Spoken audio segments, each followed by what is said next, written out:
Interview sometime. We interview some of our beautiful fans. Here I am with Drey. Drey, how are you doing? I'm good, my brother, my friend.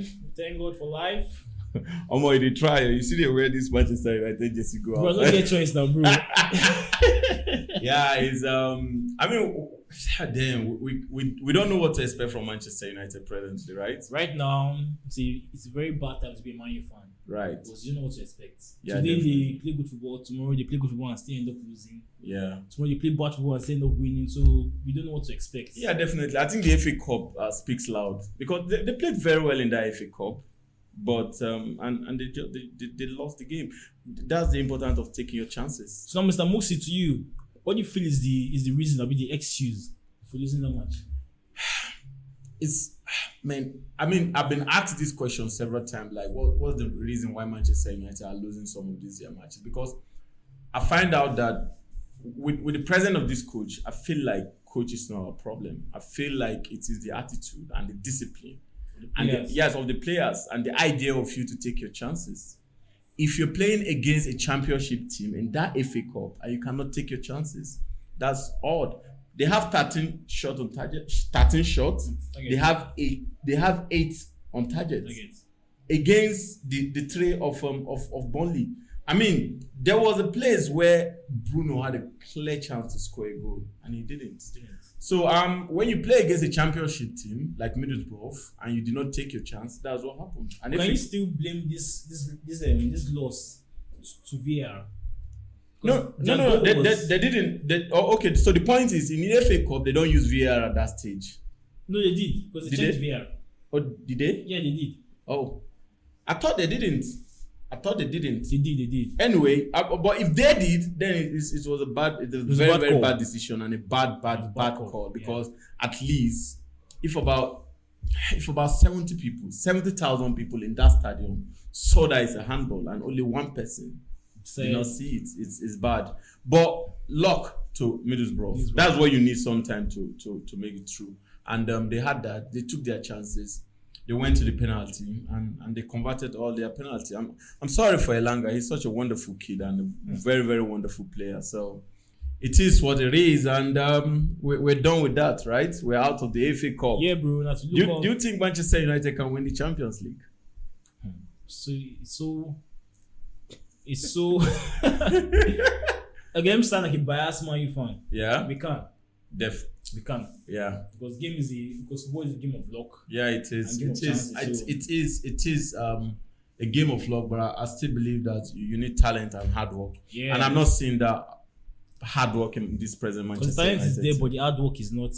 Our defense is a big problem. That's the problem. Because if you can score a Middlesbrough first and still concede a goal after that in our home, in Old Trafford. Drey, let me ask you this. Since you're a very, very good Manchester United fan, I've seen you watch them, I've seen you analyze them sometimes.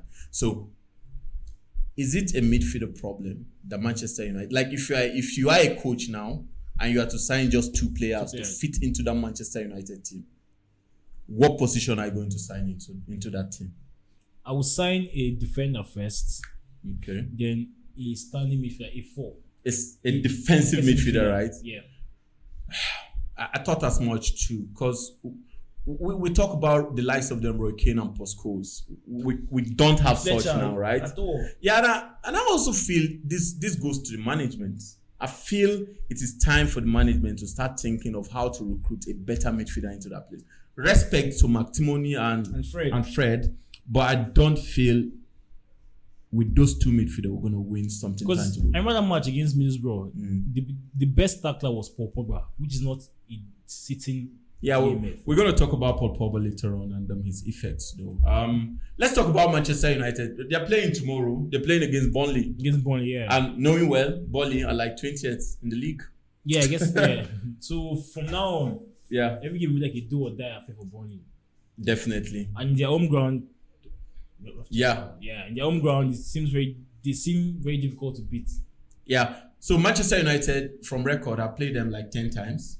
If you watch, like in the last 10 season, they played them 10 times. Manchester United have won 7, they've drawn 2, and they've lost 1, and that one was in Old Trafford. So statistically, Manchester United are in a very good position to win this one, right? Yeah. But the question you're going to ask yourself presently is Manchester United cannot be trusted. They can't be trusted. Yeah. You can't bet your money on Manchester right now. Yeah. You can't trust them. Yeah, it's a bad time to be a Manchester United fan, though. You can't trust them. Okay. Last season, when Pogba was out, we begin to find difficult. Basic. To me, I know people talk about Bruno Fernandes and whatever. To me, I feel like Paul Pogba is Manchester United best midfielder. You may argue against that, but I feel that, and I feel like Paul Pogba at his best is outstanding player. Amazing. I agree with you because normally Paul on his good day is Man U's most creative player. Yeah. His short passes, his long range of passes, his shooting ability, his cover up, his pace. I think is by far better than Bruno Fernandes to me. Yeah, definitely. And if you look at Pogba, I want us to talk about Pogba a little bit. And if you look at Pogba in Juventus, you look at Pogba in France, and you look at Pogba at Manchester United, and you'll be asking yourself, what is wrong with him, right? Is it the coach problem? Or are they finding it absolutely very, very difficult to fit him into a position? Or it's his attitudes that is making him not to excel in Manchester United? I feel the stability is his biggest problem. Okay. Because under Jose Mourinho, he played to a very good extent. But at a certain stage, he started having issues with Jose Mourinho. Yeah. So he was being dropped to the bench, brought in. So from there, the rumors of him leaving Manchester United, going to Barca, going back to Juventus. So at the point, I don't think his head was in the game for Man U. But no doubt, he's an outstanding talent. Very good player. All right. If you are, it's Paul Pogba is back. That's it. Paul is back. If you are to give him contracts as a manager, will you give him a contract? Or you know what? Let me just sell this guy. Let me get him another midfielder. I'll give him contract. Because Why?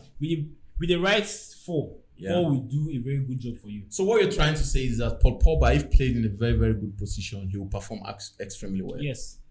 And you can see from the body language, Ronaldo, that much.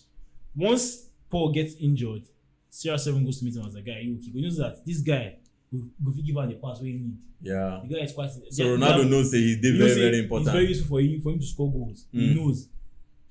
All right. I hope he's gonna perform very well. And you know what? I think quite a lot of some Manchester United fans really love him and they want him to stay. Right. So now let's talk about Cristiano Ronaldo.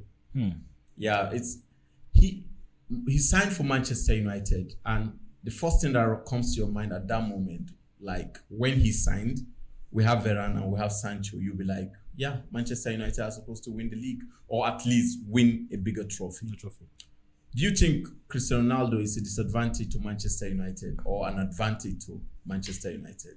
I don't think it's a disadvantage because most of our goals, like in the Champions League, I think he has been our savior.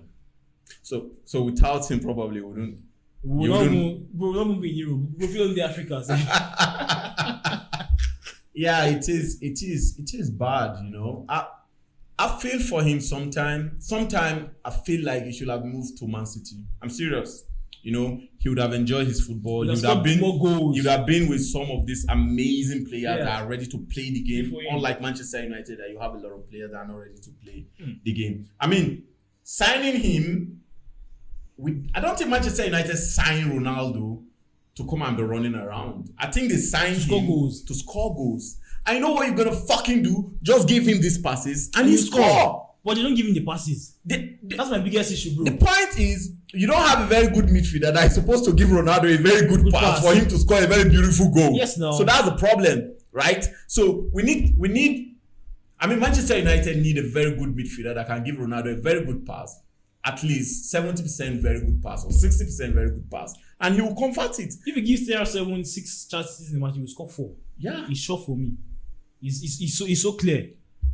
But the team is underperforming. Yeah, even sometimes I do watch him and I see I know some people say he's not working very well, but I see he will work great. He runs around. He tries much as possible to chase football, to chase the ball, and you don't. we're not going to get Ronaldo of 2006, 8, 10, 11, 12. No. But we are going to get a Ronaldo of experience, full of goals that can deliver the way he has been delivering in Champions League. I don't think first things first. CR7 will want to enjoy himself because he has a very crucial tournament ahead of him. Yeah, so and that will be on his mind every time to keep himself safe for his country, which is normal for every player. And this will be his last World Cup, so he has to be there. So Manchester United are playing Burnley. I can't, as a Manchester United fan, you cannot beat your heart and say, you know what, they will win this one. Yeah, definitely. Now they had. You know, if you just say, I mean, we played against Norwich, bar. And I was looking at myself, I'd be like, it was so scary. Bro, what's happening? Now Norwich, when they play like this, you don't feel like bang them goals, sharp. Like finish this game. You understand what I mean, ba? Win through a penalty. And, like we won that game through a penalty. And through David, they get saves. I'm telling you. So otherwise, we would have drew that game or even lose that like game. 4-1, bro. Yeah.